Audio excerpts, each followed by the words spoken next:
Hey everyone, Julian here, and today I'm going to be showing you how to make this.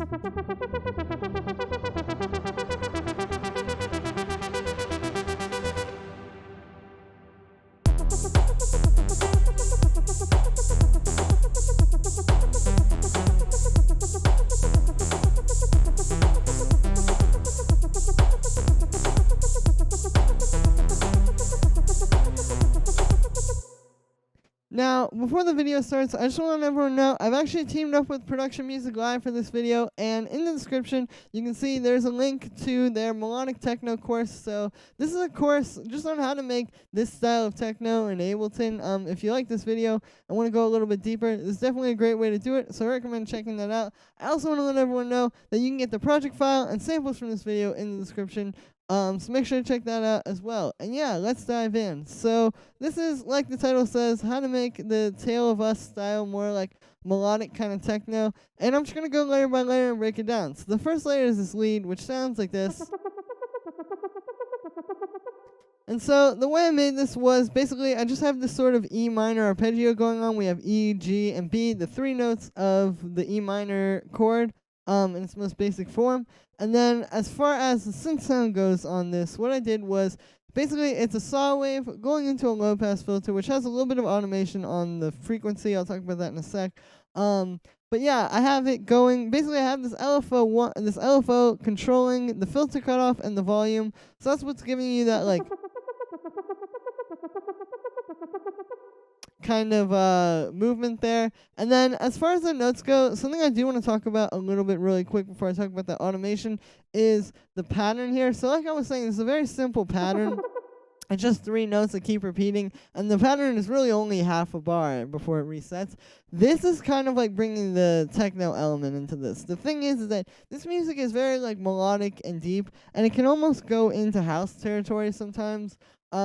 But doing stuff like this, where it's like a really short pattern that keeps repeating, sort of brings the techno back into it, because that's the whole thing of techno. It's like techno is supposed to be, quick loops repeating for a very long time, giving you this kind of like that kind of feel. And so when you have a quick loop in one of these kind of tracks, it really helps. So yeah, so then like I was saying, this part with the filter automation, it's just this little intro here.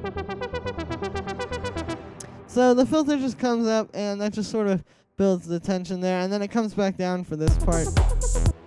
Pretty straightforward. So the next sound we have here is this lead, which sounds like this.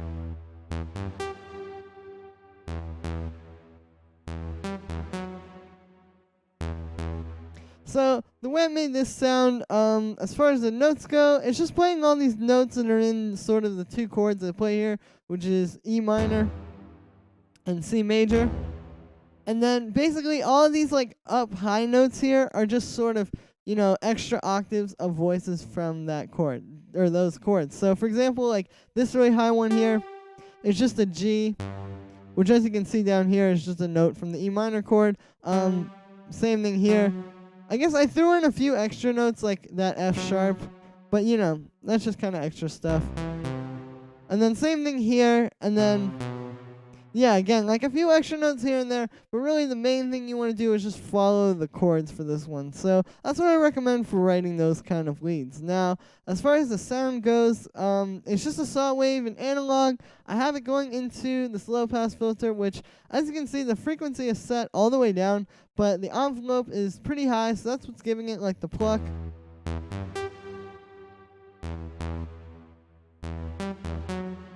So yeah, then after analog, I have two reverbs. So the first one here is doing a bit of automation, so I can show you if I turn off everything else.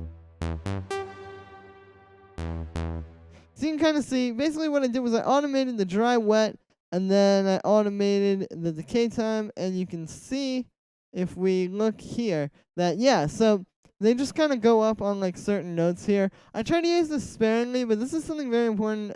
Tale of Us does this a lot. And yeah, so it's just kind of an important technique for the style that I wanted to talk about. So then after that, like I said, I have this one reverb that is just for space, no automation on this one. And that's just, giving that some space and a little bit of ambience. Then after that, I just have it sidechained to the kick. So nothing too crazy there. So the next layer here is this respace, which sounds like this. So the way I made this sound was it is 2 saw waves in operator. Just 2 saw waves, same octave, and then I have the second one. The fine tune is turned up a bit. So that's where we're getting that sort of like pitch warbling from. And if you know anything about respaces, you know obviously that's how you make them with 2 saw waves. So then after that, I put this low pass on to just filter out that high end and make it deeper. And then I have that going into this chorus. So the chorus is pretty subtle. I'm really not going too deep with it. And you don't want to because this is just a bass sound, but I did add a little bit for some space. And to sort of bring this to life, like this is kind of bland on its own. When you turn the chorus on, it sounds nice. But you can see the dry wet is still down pretty low, so I didn't go too crazy with it. And then after that, I just have this bass side chain to the kick. So the next layer we have here is this little pluck, which plays in the intro. It sounds like this.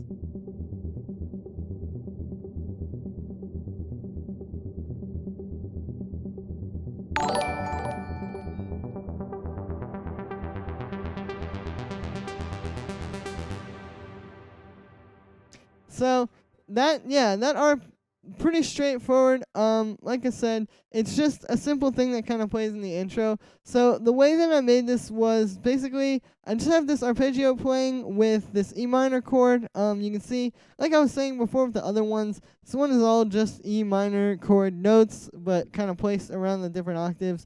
So like we have E and then B, which is the 5th, and then G up here.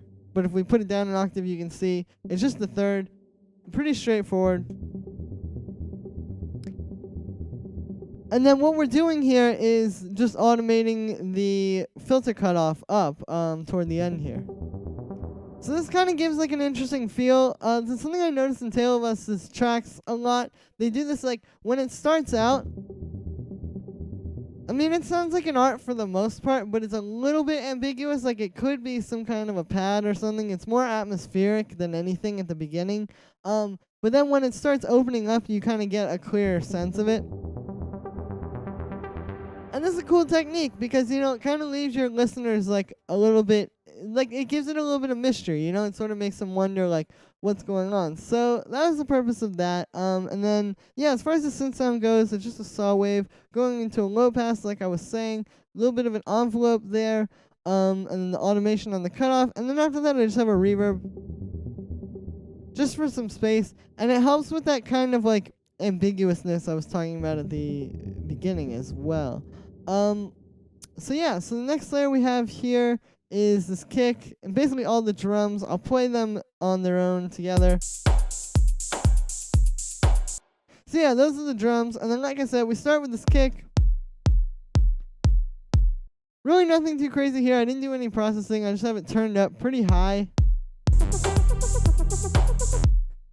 And the thing about this is, like, you don't really need a lot of processing to achieve these kind of kicks. These kind of kicks are just more about, like, sample selection. So I recommend choosing kind of, like, deeper, punchier kicks like this one, where it's just very clean and simple, and it would really work in most mixes. You don't want to, you know, try to use, like, I don't know, like, some kind of more out-of-control kick that has, like, a lot of crazy low frequencies or stereo stuff or anything like that. You really just want these really clean, straightforward kind of kicks for this style. So yeah, so then the next thing we have is this rim shot, which sounds like this. So what I did here was I programmed this little pattern. It's actually kind of like the burial snare pattern, if you're familiar with that, where we have the first one is on the 2, and then the second one is on the 16th note before the 4. And this just gives it like a little bit of a different feel. I feel like if it was just like straightforward, like if we just did this, it would be kind of boring. Like it would sound weird.